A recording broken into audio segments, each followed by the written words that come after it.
Father, do not forgive them, for they know what they are doing.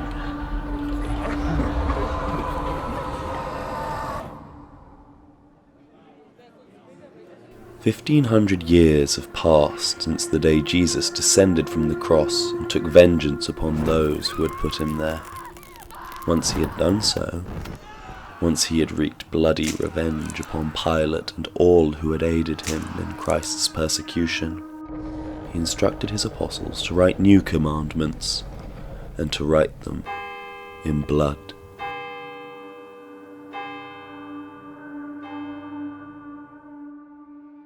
Christianity in the game is different from Christianity in the real world. And this difference concerns the idea of Jesus Christ. In the real world, Jesus was merciful. He died on the cross for the sins of humanity, for mankind. And in the game world, the situation is different. Jesus is merciless here.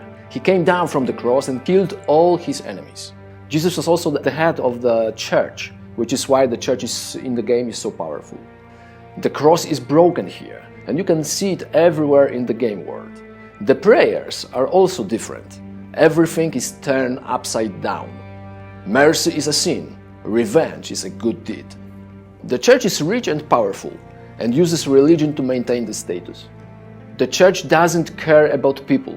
According to the idea of the religion, all people must be strong and take care of themselves. But they also must obey the religion. And the Inquisitor's job is to take care of this. They are the judges and the executioners. That is why they so fear. A city, like so many others within the empire.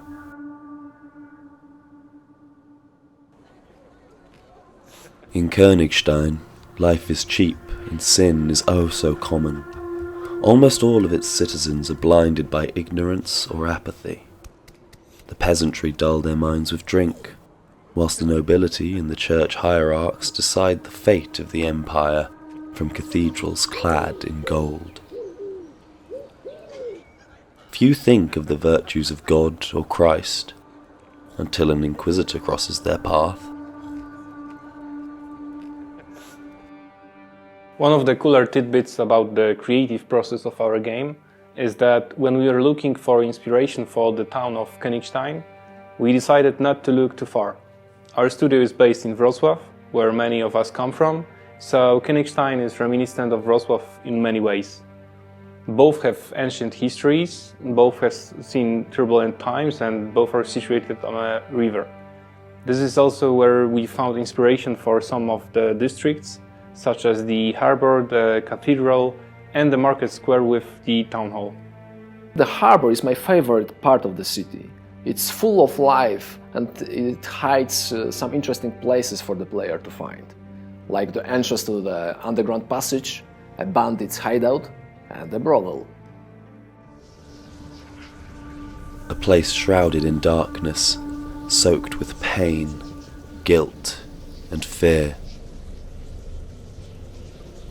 Few know of the unworld's existence, fewer still have been there, and almost none know of its true nature.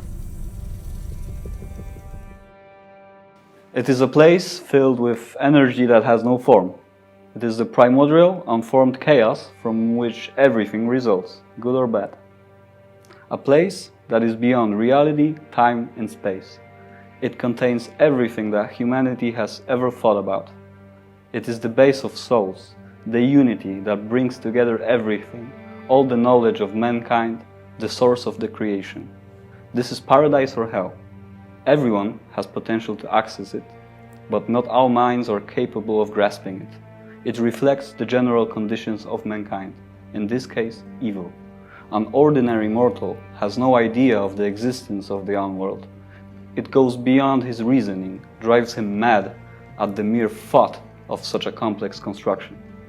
If by some miracle he experiences the unworld, he will go mad. This is not a place for weak minds. The unworld directly reflects the global state of human consciousness, filled with evil, fear, death, and guilt in our realities. People actually do horrible, immoral things and then confess their sins in prayer with the hope of quick redemption. This type of behavior feeds the unworld with sins, negative energy. All emotions and thoughts are directly reflected in the unworld. If the world is bad, the unworld will reflect it. As things stand in our game, the unworld is hell, a place without hope. It is inhabited by beings that feed on the remnants of positive energy, the good intentions of people.